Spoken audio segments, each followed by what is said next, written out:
this module. You will learn about dimensional analysis and its applications. We learnt earlier about the dimensions of some physical quantities.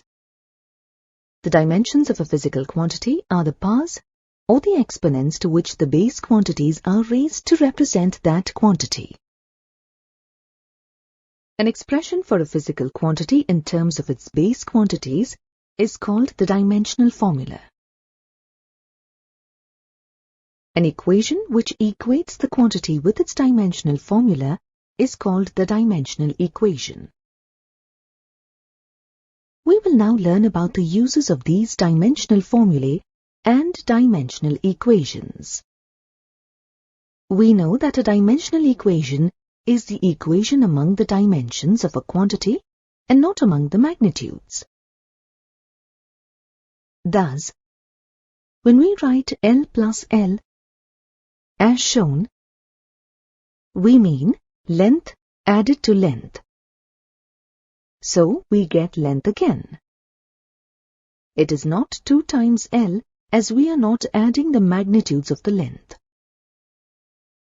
This property of a dimensional equation can be used to check the dimensional consistency of equations by analyzing the dimensional formula of quantities on both sides of the equation.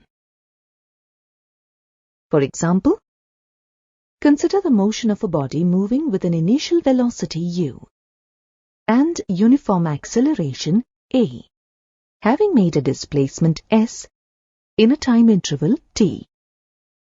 The motion of the body can be represented by the equation s is equal to ut plus half at square. Let us now verify the consistency of this equation using dimensional analysis. On the left-hand side of the equation, we have displacement s. This is basically length and its dimensional formula is L. On the right-hand side of the equation, we have 2 terms, each involving the product of 2 different quantities. The first is ut and the second is half at square.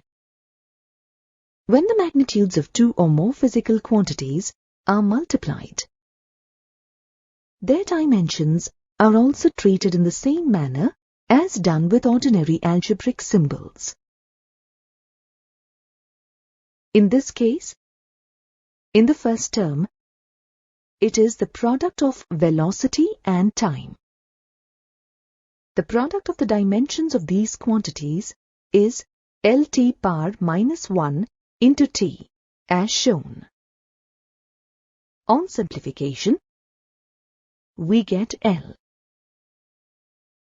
The second term on the right-hand side of the equation is half at square.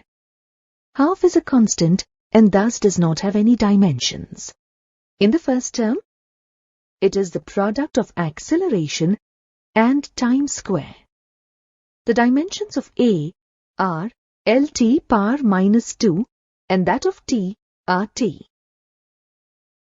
Thus, the dimensions of at square are as shown. Taking the dimensional formula of the physical quantities in both the terms on the right-hand side of the equation, substituting their corresponding dimensions and simplifying, we find it is equal to L, which is the dimension of length as obtained on the left-hand side of the equation.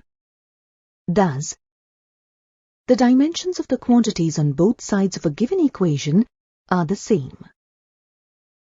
This proves that the equation is correct.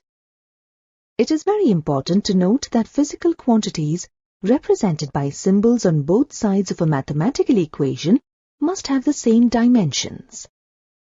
This principle is called the principle of homogeneity of dimensions and is useful in checking the accuracy of an equation.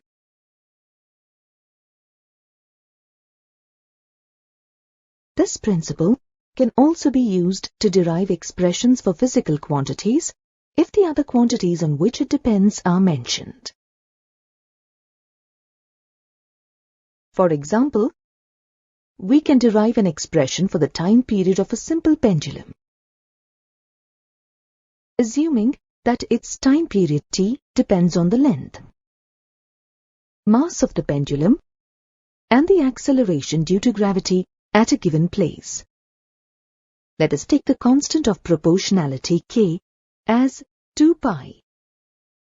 We assume that the time period is proportional to L power A, M power B, and G power C, where A, B, and C are constants. Replacing the proportionality symbol, we get a constant k. Hence, the time period is equal to k into L power A, M power B, G power C. We now need to find the values of A and B using dimensions of the physical quantities on both sides of the equation. The dimensional formula for time is T. The dimensional formula for length is L.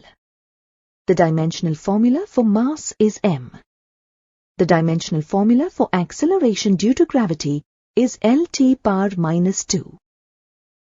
The constant does not have any dimensions. Hence, the dimensional formula of the quantities on the right side of the equation is simplified as shown. Let this be equation 1. The dimensional formula of the quantity on the left side of the equation is as shown. As we do not have the term for M and L on the left-hand side of the equation, we take their powers to be 0 as shown. Let this be equation 2. Equating equations 1 and 2. We compare the powers of the base quantities on both sides of the equation. Thus, we get B equal to 0, A plus C equal to 0, and minus 2C equal to 1. On simplification, we get the values of B equal to 0, C equal to minus half, and A equal to plus half. Thus, the expression for the time period of the simple pendulum becomes 2 pi into the square root of L by G as shown. The value of k, which is equal to 2 pi, cannot be found by using dimensional analysis.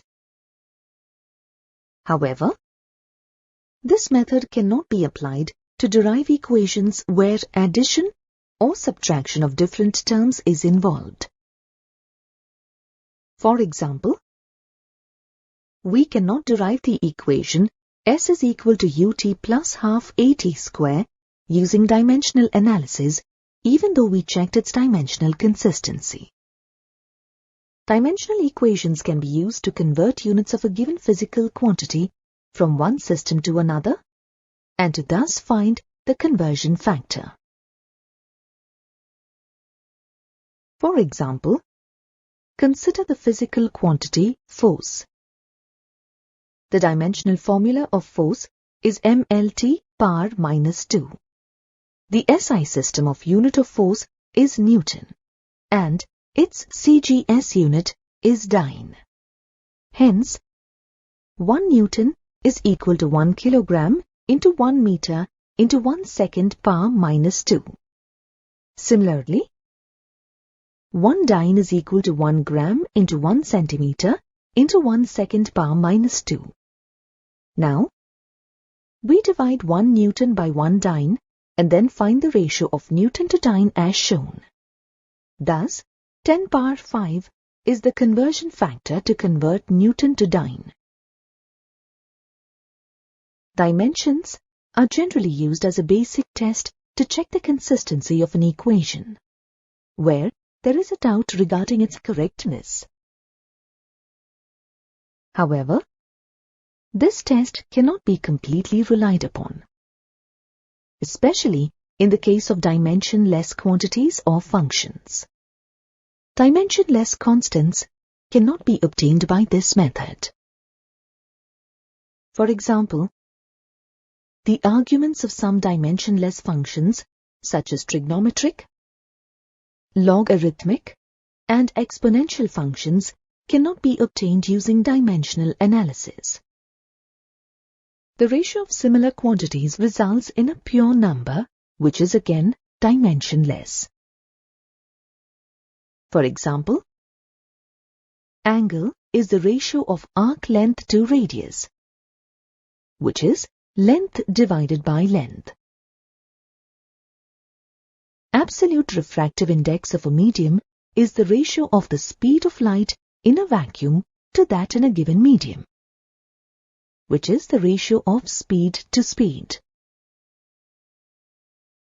The test of consistency of dimensions not only tells us the consistency of units, but also helps the user ignore the units to be mentioned and conversions among multiples and submultiples of units.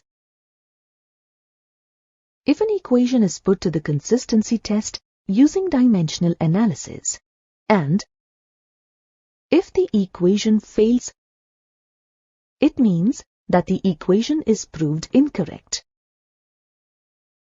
If the equation passes the consistency test, it does not mean that the equation is correct. Thus, an equation proved to be dimensionally correct need not be an exact equation, but an equation that is proved to be wrong dimensionally must be a wrong equation. The dimensional analysis method is very useful in drawing relationships between various interdependent physical quantities. This analysis can only test dimensional validity, but not the exact relationship between the physical quantities in any given equation. The dimensional method cannot differentiate between physical quantities which have the same dimensions. For example, even though the quantities energy and torque have the same dimensions, they are completely different in every sense. You have now reached the end of this module. In this module, you learned that the dimensional formulae of physical quantities are useful in checking the dimensional consistency of equations. Dimensional formulae are useful in deriving expressions for a physical quantity, given that the other physical quantities on which it is dependent and the constants involved are known.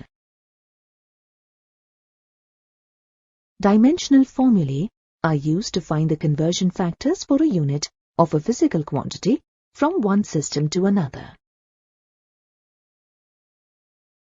Dimensionless quantities cannot be found by using dimensional analysis. The exact relationship between different physical quantities that have the same dimensions cannot be found by using dimensional analysis. Dimensional analysis cannot be applied to derive equations involving additive or subtractive terms, logarithmic functions, trigonometric functions, and exponential functions.